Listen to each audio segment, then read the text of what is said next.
Jueves 4 de enero. Un privilegio, hermanos, el poder compartir una vez más el mensaje de la bendita palabra de Dios. El evangelio para hoy está tomado de San Juan capítulo 1, versículos del 35 al 42. Doy lectura a la palabra de Dios en el nombre del Padre, del Hijo y del Espíritu Santo. Amén. En aquel tiempo estaba Juan el Bautista con 2 de sus discípulos, y fijando los ojos en Jesús que pasaba, dijo: Este es el Cordero de Dios. Los 2 discípulos, al oír estas palabras, siguieron a Jesús. Él se volvió hacia ellos, y viendo que los seguían, les preguntó: ¿Qué buscan? Ellos le contestaron: ¿Dónde vives, Rabí? Rabí significa maestro. Él les dijo: Vengan a ver. Fueron pues, vieron dónde vivía y se quedaron con él ese día. Eran como las 4 de la tarde. Andrés, hermano de Simón Pedro, era uno de los 2 que oyeron lo que Juan el Bautista decía y siguieron a Jesús. El primero a quien encontró Andrés fue a su hermano Simón y le dijo: Hemos encontrado al Mesías, que quiere decir el ungido. Lo llevó a donde estaba Jesús, y fijando en él la mirada, le dijo: Tú eres Simón, hijo de Juan. Tú te llamarás Kefas, que significa Pedro, es decir, piedra. Hermanos, esta es palabra del Señor. Gloria y honor a ti, Señor Jesús. Continuamos con la lectura y meditación del capítulo 1 del Evangelio de San Juan. Esta semana, pues, hemos dado lectura a estos versículos del capítulo 1, y en los días anteriores hemos leído el testimonio de Juan el Bautista. Testimonio que podríamos decir se divide en 2 partes. La primera parte es el testimonio que Juan dio a los fariseos cuando estos llegaron a preguntarle quién era él. Juan fue muy claro, testificando que él no era el Mesías, que tampoco era Elías ni el profeta, que él era una voz que gritaba en el desierto.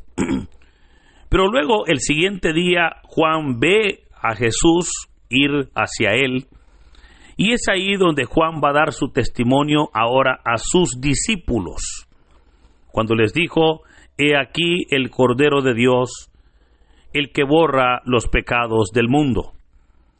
Ante esa declaración es que hoy continúa el relato presentándonos las razones o el objetivo que Juan tenía al dar su testimonio. Ahora, es importante cómo Juan, hemos dicho, lo presenta a Jesús como el Cordero de Dios. Pero mucho más importante es la razón por la cual se los presenta a sus discípulos. Pues se nos dice que después de que después de que Juan dijo estas palabras, 2 de sus discípulos siguieron a Jesús. Estos discípulos escucharon la declaración de Juan, cuando Juan dijo: Este es el Cordero de Dios. Ellos entonces se vuelven y comienzan a seguir a Jesús. Jesús se da cuenta que los seguían y les pregunta: ¿qué buscan? Y es ahí donde inicia ya la relación con el Señor Jesús. No se nos dice el nombre de estos discípulos. Es más, solamente se nos dice el nombre de uno de ellos, Andrés, hermano de Simón Pedro. Pero notemos, hermanos, cómo Juan el Bautista se da cuenta que su ministerio está ya por claudicar. Él se da cuenta que su ministerio ahora va menguando. Es más, él lo va a tener que decir: es necesario que yo mengüe para que él crezca. Juan el Bautista entonces se da cuenta que es necesario llevar a sus discípulos a Jesús, que ellos ahora puedan seguir al Señor para que puedan verdaderamente recibir de Él esa bendición y ese respaldo. Acá podemos ver ese liderazgo de Juan, porque aun cuando él era su maestro, Juan reconoce verdaderamente que era necesario que sus discípulos conocieran a Jesús. Y no le importa que lo dejen solos, ¿verdad? No importa que lo abandonen, porque el objetivo es que ellos puedan conocer a Jesús. Hermanos, esa tarea, aunque parece bastante rara, vamos a decir así, esa es la acción que todo líder debe de hacer. Recuerde, no nos predicamos nosotros, no predicamos nuestra vida, nuestro nombre, nuestros logros, no, predicamos a Jesucristo, predicamos la palabra de Dios, y es ahí donde debemos nosotros de ser conscientes que no es necesario que nos conozcan a nosotros o que nos sigan a nosotros o que crean en nosotros. No es ese el objetivo. Es necesario que crean en Cristo. Es necesario que conozcan a Cristo. Es necesario que sigan a Cristo. Muchas personas en algún momento me han dicho: Padre, ¿por qué no hace estos audios como video para que la gente lo vea? Y mi respuesta siempre es la misma: porque no me interesa que me conozcan a mí, me interesa que conozcan a Cristo, me interesa que conozcan la palabra, me interesa que crean en Cristo, no en su servidor, porque al final, querido hermano, no ponga su mirada en el hombre, no ponga su confianza en el hombre. El hombre nos defrauda, nos miente, nos engaña. Mas sin embargo, Cristo nunca le va a mentir, nunca le va a engañar, nunca le va a defraudar. Por ello, puestos los ojos en Cristo, como dijo el apóstol Pablo. Ahora, notemos entonces cómo el objetivo se ha cumplido. Los dos discípulos, al oír aquellas palabras, comienzan a seguir a Jesús. Y notemos que la primera pregunta que Jesús les hace es: ¿qué buscan? ¿Qué buscan? Hermanos, pareciera como que esta pregunta es un poquito tosca, ¿verdad? Ya que el objetivo de Jesús era ese, justamente, que lo siguieran. Y pareciera como que es la misma pregunta que nos va a hacer a nosotros también. Pero ¿por qué hace el Señor esa pregunta? Para que la persona declare qué en realidad es lo que quiere. Yo le podría preguntar a usted con mucho respeto y cariño: ¿con qué objetivo usted busca de Dios? Digo esto porque hay personas que lo que buscan es un milagro. Hay otras personas que lo que buscan es sanidad. Hay otras personas que lo que buscan es la bendición de Dios. Hay otras personas que lo que buscan es conocer a Jesús. Y le digo, todos esos objetivos son bonitos, son importantes, pero no son el más principal. Porque, querido hermano, lo que usted y yo debemos de buscar de Dios es conocerle, servirle y adorarle. Al final, recordemos cómo claramente lo dijo Jesús. Dijo: buscad el reino de Dios y su justicia, y todo lo demás llegará por añadiduras. Usted me dirá: pero es que yo tengo necesidad de Dios. Ok, qué bueno. ¿Cuál podrá ser su necesidad? Alguien podrá decir: es que mire, yo estoy muy enfermo, yo necesito que el Señor me sane. Bueno, qué bueno, ¿no? Que usted ha podido entender que el Señor sana, pero no lo busque solo por la sanación, porque ¿qué tal si no le sana? Y cuando digo ¿qué tal si no le sana? No es porque el Señor no pueda sanar, por supuesto, Él es Dios. Pero ¿qué tal si el Señor en su tiempo quiere tomarse un proceso con usted. No busque a Dios también simplemente porque tiene deudas. No, obviamente el Señor es justo, fiel y Él nos bendice, por supuesto. Pero a veces estamos mal enfocados. Busquémosle porque Él es Dios, porque nosotros somos pecadores, porque reconocemos que solos no podemos, pero también porque queremos adorar y glorificar su nombre. Ahí es donde el Señor les dijo, ¿qué buscan? Ellos le contestaron, ¿dónde vives, Rabí?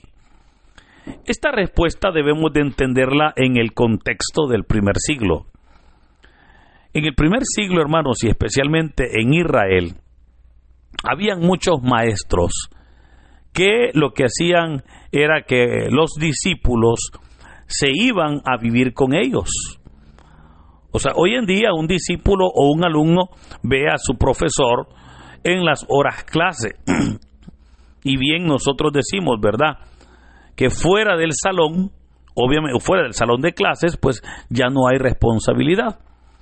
De hecho, tenemos el conocimiento de actividades ex aula, decimos, porque son actividades fuera del aula de clases.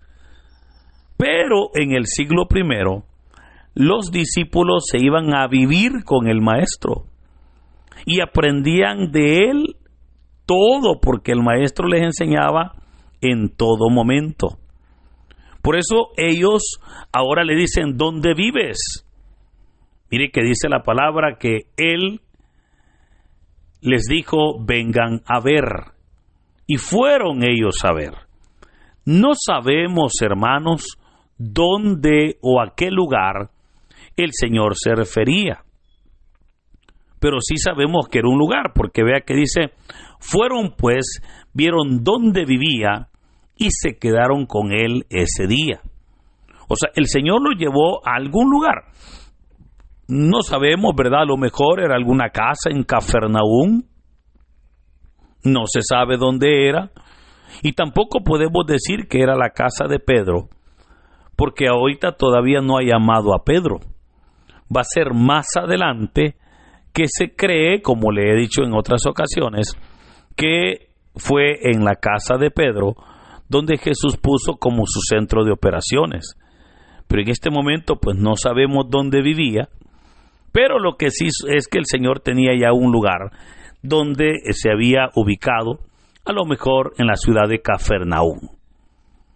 Eran, dice, como las 4 de la tarde cuando fueron a ver, y por eso se quedaron con él. Este dato también es otro dato bien especial. Recordemos que para los judíos a las 6 de la tarde comenzaba el siguiente día y por lo tanto comenzaba la noche. Entonces, para ellos, después de las 6 de la tarde ya era hasta cierto punto peligroso o no adecuado andar en la calle. Hoy entonces ellos están en la casa donde se está hospedando Jesús, son las 4 de la tarde y deciden quedarse, ¿verdad? Eso nos habla de la hospitalidad del Señor. Andrés era uno de ellos, dice la palabra. Y el siguiente día, entendiéndolo así, ellos pues se van de la casa, pero obviamente se van ya con un compromiso con el Señor. Porque vea que dice, el primero a quien Andrés se encontró fue a su hermano Simón. Y vemos cómo es al ver a Pedro, que le dice, hemos encontrado al Mesías. Aquí, hermano, podemos ver algunas acciones muy bonitas. Primero, cómo Andrés está consciente que a su hermano le debe de transmitir aquella noticia, aquella alegría. Pero esto nos enseña a nosotros cómo debemos nosotros también de transmitir el mensaje del Señor. Y debemos de transmitírselo, hermano, a todos los necesitados, pero especialmente a nuestros seres queridos. Lastimosamente muchos nos convertimos, como dice ese refrán, ¿verdad? Candil de la calle, oscuridad de mi casa.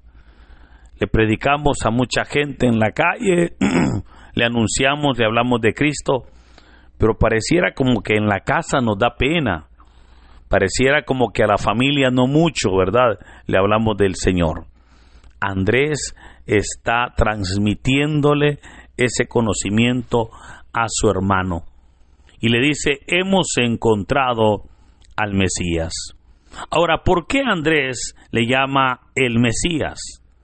Y le llama así porque ha sido así como Juan el Bautista le ha llamado. Cuando Juan dijo: este es el Cordero de Dios. O sea, notemos cómo ellos habían escuchado la declaración de Juan y por eso deciden seguirle.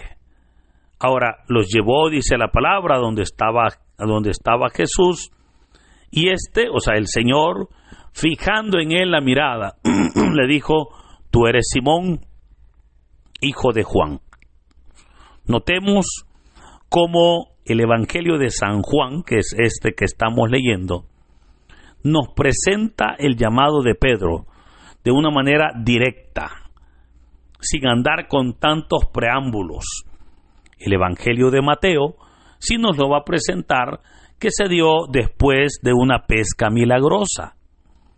Pero, hermano, lo importante es que es el Señor el que ahora lo llama y le dice: tú eres Simón, hijo de Juan, tú te llamarás Kefá, que significa piedra. Ahora, es importante cómo ese llamado de un solo le cambia la vida a Pedro, le cambia la vida a Simón. Ahora él es ya Pedro. Pero, hermano, en realidad así es la obra del Señor Jesús. Cuando nosotros llegamos a sus caminos, Él transforma nuestra vida. Cuando nosotros le conocemos, le servimos y le seguimos, Él se encarga de transformar nuestro corazón, se encarga de transformar nuestra existencia, nuestra vida completa. Ante todo, yo no sé cuál será su necesidad ahora. No sé si al iniciar este año usted tiene tantas cargas y necesidades. Le puedo recomendar: venga a Cristo, busque del Señor, porque fiel y justo es Dios para bendecirnos. Que ante todo podamos nosotros, hermanos, buscar de Dios, podamos reconocer a Jesús, podamos verdaderamente nosotros apartar el espacio para Cristo y de la mejor manera podamos reconocer cómo el Señor es el que nos está llamando, el Señor es el que nos está enviando también ahora a hacer la obra. Hoy se nos describe entonces el llamado de estos primeros discípulos. Ese llamado, hermano, que hasta el día de hoy se sigue dando. El Señor sigue llamando hombres y mujeres. El Señor sigue exhortando para que le sirvamos, para que le sigamos. Dependerá de nosotros qué respuesta damos. Pero le puedo recordar que si damos una respuesta positiva, que si le decimos: aquí estoy, Señor, para hacer tu voluntad, nos sentiremos felices, nos sentiremos verdaderamente completos, plenos, porque fiel y justo es Dios para fortalecernos. Que en este día, queridos hermanos, podamos nosotros adorar al Señor en este primer jueves del mes de enero, pero por sobre todo que podamos comprender en verdad lo que Él quiere en nuestras vidas.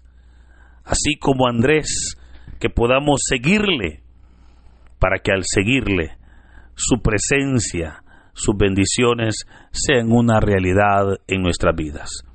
Queridos hermanos, que en este hermoso día el Señor nos bendiga, nos guarde y nos libre de todo mal. En el nombre del Padre, del Hijo y del Espíritu Santo. Amén. Dinos, ¿qué te pareció la reflexión del Evangelio del día de ahora en la sección de los comentarios?